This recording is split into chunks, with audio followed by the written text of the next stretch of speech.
ओम शांति। कल्याणकारी मंगलमय निराकार प्रभु शिव बाबांकर निराकारी आत्मिक संतान मानंकु हृदयर सहित शुभ अभिनंदन, शुभेच्छा, सुस्वागतम, सुप्रभात। कथारे अछि अभ्यास मूले ए जगत। भारतर प्रथम आउ प्रख्यात महिला पॉप गायिका बा पॉप सिंगर उषा उत्थुपଙ୍କୁ किए बा न जाने, किंतु तांकर एही यात्रा एते सहज नथिला। पिलादिने जेतेबेले से गुरुंक पाखकु गले संगीत शिक्षा करिवा पई, तांकर कंठस्वर सुनी गुरु कहिले, तुमे घर को जाओ, तुम द्वारा संगीत होई परिबो नाही। कारण तांकर कंठस्वर पुरुषंक भଳି थिला। सेठारु से फेरी आसिले सत मन दुखरे, किंतु संगीत प्रति तांकर आग्रह कम होई नथिला। लक्ष्य स्पष्ट थिला कि मु निश्चय गायिका हेबी। तेबे निजे मध्य चिंता कले कि मोर जो कंठस्वर सेथिरे केउ संगीत शिक्षा कले मु सफल हेबी। शेषरे से पाश्चात्य बा पॉप संगीत को बाछिले एवं निरंतर अभ्यास करि चलिले। शेषरे दृढ़ इच्छा शक्ति, स्पष्ट लक्ष्य एवं कठोर अभ्यास बलरे प्रसिद्ध गायिका होई गले। एही भली आमे जदि देखिबा आम चतुष्पार्श्वरे अनेक उदाहरण मिली जिवो। अभ्यास द्वारा असाध्य को साधन करिवार बहु उदाहरण बा बहु नमूना आमको मिली जिवो। आज आमे विज्ञानर चमत्कारिता को देखि आश्चर्य हेउछे। तेबे एहा सबु तैयारी करिछि कि एई मनुष्य ही करिछि, जहा द्वारा असंभव कार्य को मध्य एही उपकरण गुड़िक सहजरे एवं स्वल्प समय मध्यरे संपादन करि पारुछि। तेबे एही सबु उपकरण गुड़िक व्यवहार करिबा पई सेमानकु केते अभ्यास आउ केते परिश्रम आदि करिबा को पड़ी नथिबो। एपरि कौनसी कार्य नाही जहा अभ्यास द्वारा संभव न होई परिबो।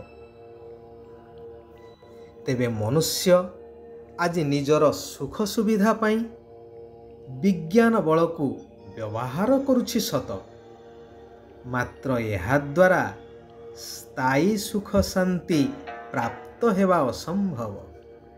कारण आमे केवल भौतिकवादी हो जाइछु, देह सर्वस्व हो जाइछु, जेतेबेले कि वास्तव रे आमे एई देह बा शरीर नहु, परंतु शरीर को धारण करी शरीर द्वारा कर्म संपादन कलावाला ज्योति स्वरूप आत्मा अटु। एही स्मृति को संपूर्ण रूपे भूली जाइछु। तेणु देह अभिमान कारणरू पंच विकारर वशवर्ती होई विकर्म करि चलिछु। दुख अशांति भोग करिबा सहित सारा प्रकृति को मध्य तम प्रदान करि देइछु। सेथिपाई स्वयं परमात्मा निराकार भगवान शिव पिता आसी कहउछंती, हे मोर मधुर आत्मिक संतानगण, विकर्मरु मुक्त हेबा पाई बारंबार बारंबार अशरीरी आत्मा हेबार अभ्यास कर। मु देह नुहे, आत्मा बिंदु। एई देह पंचतत्वरे गढ़ा विनाशी। ମୁଁ ବିନ୍ଦୁ ଆତ୍ମା ଅବିନାଶୀ, ମୋର ସ୍ୱଧର୍ମ ଶାନ୍ତି, ମୋର ପିତା ଶାନ୍ତିର ସାଗର ପରମାତ୍ମା, ମୋର ଘର ଶାନ୍ତିଧାମ। ଏହି ଅଭ୍ୟାସ କରିଚାଲ। ଏହି ଅଭ୍ୟାସ ହିଁ ତୁମକୁ ମାୟାଜିତ କରିଦେବ ଏବଂ ସ୍ଥାୟୀ ଭାବରେ ମୋ ସହିତ ବୁଦ୍ଧିର ଯୋଗ ଲାଗି ରହିବ। ତେବେ ଯାଇ ତୁମ ଆତ୍ମାରୁ ଜନ୍ମ ଜନ୍ମାନ୍ତରରୁ ଗଚ୍ଛିତ ଥିବା ବିକର୍ମର ବା ପାପର ବୋଝ ସମାପ୍ତ ହୋଇ ଆତ୍ମା ସମ୍ପୂର୍ଣ୍ଣ ପବିତ୍ର ସତୋପ୍ରଧାନ ଦୈବୀ ଗୁଣ ସମ୍ପନ୍ନ ହୋଇ ନୂତନ ସତ୍ୟଯୁଗୀ ସ୍ୱର୍ଗ ଦୁନିଆର ଅଧିକାରକୁ ପ୍ରାପ୍ତ କରିପାରିବ। ତେବେ ଏହି ଶ୍ରେଷ୍ଠ ଯୋଗ ଖଣ୍ଡିତ ନ ହେବା ପାଇଁ ବୁଦ୍ଧିରେ ନିଶ୍ଚୟ ରହିବା ଆବଶ୍ୟକ କି ସତ୍ୟ ତ୍ରେତୟା ଦୁଇ ଯୁଗରେ ଆମେ ପବିତ୍ର ଥିଲୁ, ଦ୍ୱାପର ଆଉ କଳି ଯୁଗରେ ପତିତ ହେଲୁ। ଏବେ ଏହି ସଙ୍ଗମ ଯୁଗରେ ପୁନଶ୍ଚ ଆମକୁ ପବିତ୍ର ହେବାକୁ ହିଁ ପଡ଼ିବ। ଯଦି ଏହି ନିଶ୍ଚୟ ପକ୍କା ହୋଇଯିବ, ତେବେ ଯୋଗ ଖଣ୍ଡିତ ହେବ ନାହିଁ, ନିରନ୍ତର ଯୋଗ ଲାଗି ରହିବ। ମାୟା ତୁମକୁ ହରେଇ ପାରିବ ନାହିଁ। ନିଜେ ପରାଜିତ ହୋଇ ଅଧାକଳ୍ପ ଅର୍ଥାତ୍ ସତ୍ୟ ତ୍ରେତୟା ଦୁଇ ଯୁଗ ପର୍ଯ୍ୟନ୍ତ ତୁମଠାରୁ ସମ୍ପୂର୍ଣ୍ଣ ରୂପେ ଦୂରେଇ ରହିବ। ଯେତେ ଯେତେ ଯୋଗଯୁକ୍ତ ହୋଇ ରହିବ, ସେହି ଆଧାରରେ ରାଜ୍ୟ ଅଧିକାର ମଧ୍ୟ ପ୍ରାପ୍ତ ହୋଇପାରିବ। ଦୁନିଆରେ ରାଜା ରାଜ୍ୟ କରିଥାନ୍ତି, ହେଲେ ସୈନ୍ୟ ତାଙ୍କ ପାଇଁ ଲଢ଼େଇ କରିଥାନ୍ତି। ହେଲେ ତୁମକୁ ନିଜ ପାଇଁ ନିଜେ ହିଁ କରିବାକୁ ହେବ। ନିଜ ଉପରେ ନିଜେ କୃପା କରି ଚାଲ। କୌଣସି ବି ଅସତ୍ କର୍ମ କରିବା ଅନୁଚିତ। ମୃତ୍ୟୁ ସମ୍ମୁଖରେ ଉପସ୍ଥିତ। ଏହା ବିନାଶର ସମୟ। ସେଥିପାଇଁ ସମସ୍ତଙ୍କୁ କବର ମଧ୍ୟରୁ ଅର୍ଥାତ୍ ଅଜ୍ଞାନ ନିଦ୍ରାରୁ ଜାଗ୍ରତ କରିବାକୁ ପଡ଼ିବ। ନିଜେ ପବିତ୍ର ହେବା ସହିତ ଅନ୍ୟମାନଙ୍କୁ ମଧ୍ୟ ପବିତ୍ର କରିବାର ସେବା କରିବାକୁ ହେବ।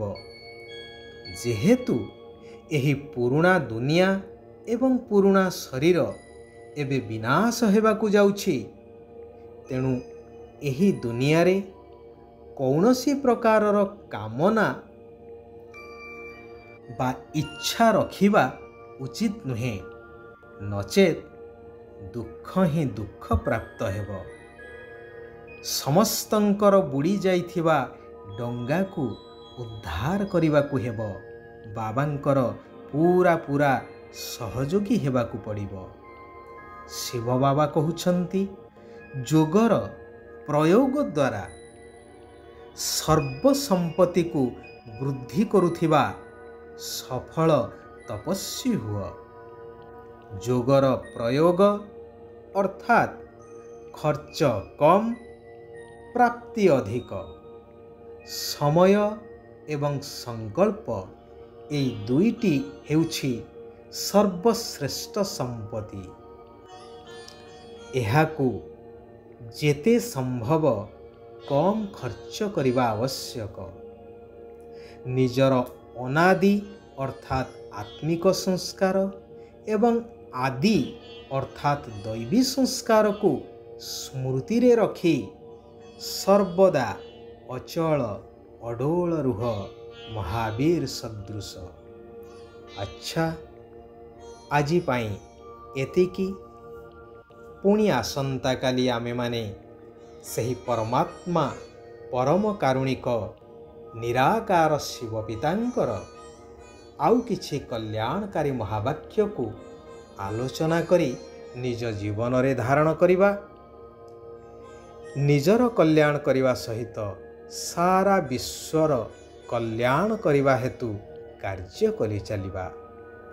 ଓମ୍ ଶାନ୍ତି, ଓମ୍ ଶାନ୍ତି, ଓମ୍ ଶାନ୍ତି।